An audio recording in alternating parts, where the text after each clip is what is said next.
بسم الله الرحمن الرحيم. Ada seorang, mungkin Bapak Ibu pernah nonton di acara Hafiz Indonesia. Namanya Kaila. Buta. Dia setiap hari, saya tanya, kamu berapa murajaah? Bacaan Quran setiap hari. 5-7 juz. Buta. 5-7 juz. Saya kaget. Tak panyakan. Kan kasihan kamu. Dan kebetulan kamu sudah punya uzur. Kalau tak baca Al-Quran sama sekali, ana yakin Allah maafkan. Buta, dah bisa. Tahu tak jawabannya apa? Saya malu sama Allah menjadikan buta saya alasan tidak baca Quran. Ini anak usia 7 tahun. Malu sama Allah menjadikan buta, padahal ini ujian. Butanya dari Allah, bukan dari dirinya. Tapi dia malu menjadikan buta itu alasan tidak baca Quran. Bertanya saya, alasan antum apa? Apa alasan? Sibuk. Belum ada waktu. Ya, saya maklum, belum ada waktu. Memang dunia ini bikin stres. Makanya tidak ada waktu. Saya nasihatkan mulai hari ini, jangan kasih Al-Quran sisa waktumu. Dalam istilah, kalau ada sisa waktu, insya Allah saya baca Quran. Kalau itu niatnya, tak bakalan. Tapi tolong utamakan Al-Quran dalam sehari-harimu. Minimal mulai harimu baca Quran, tutupi harimu baca Quran. Jangan tunggu sisa waktu. Wallahi Al-Quran keberkahannya luar biasa. Kesumbuhan, petunjuk, keberkahannya menjaminkan ke surga, selamat siksa neraka, selamat dari siksa kubur. Banyak anugerah. Sayang. Kadang-kadang kalau kita mendengar ada seorang da'i atau seorang ustaz, materi-materi bukunya bagus, isinya bagus, kita kejar. Di mana buku itu jual?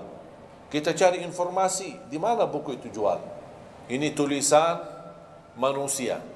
Kita kagumi, kita banggakan, kita suka dan kita ikuti, bahkan kita kejar di mana-mana. Al-Quran kalamullah. Masa kalam manusia lebih mulia di hati kita daripada kalamullah?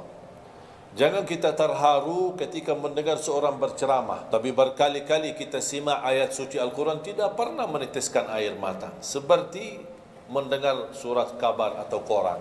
Masalah. Ternyata ucapan manusia lebih menyentuh hati.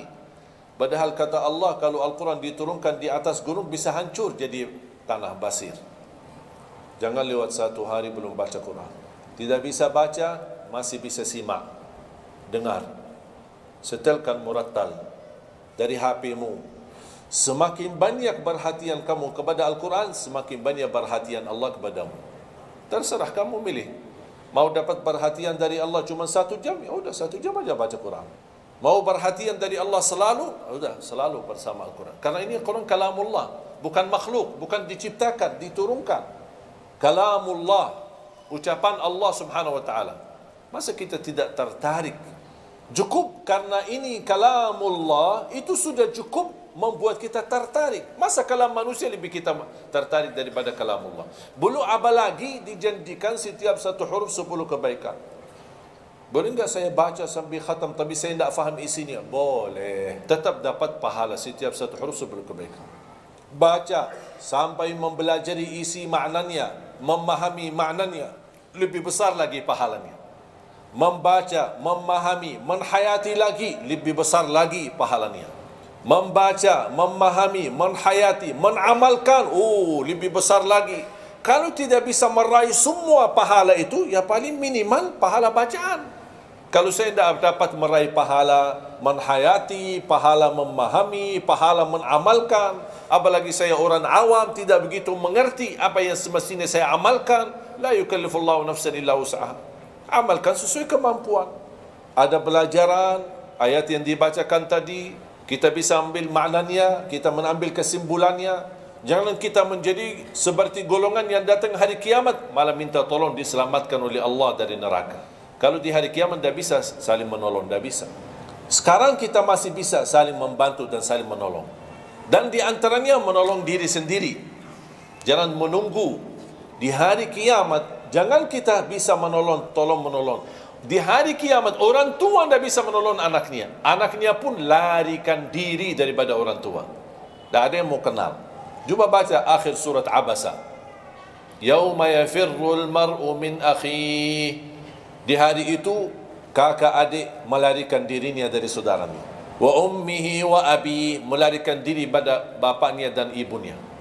Biasanya kalau kita ketemu orang tua kita senang bertemu, mohon doanya, apalagi yang orang-orang yang tinggi berbakti baik sama orang tuanya. Kalau di hari kiamat sendiri-sendiri.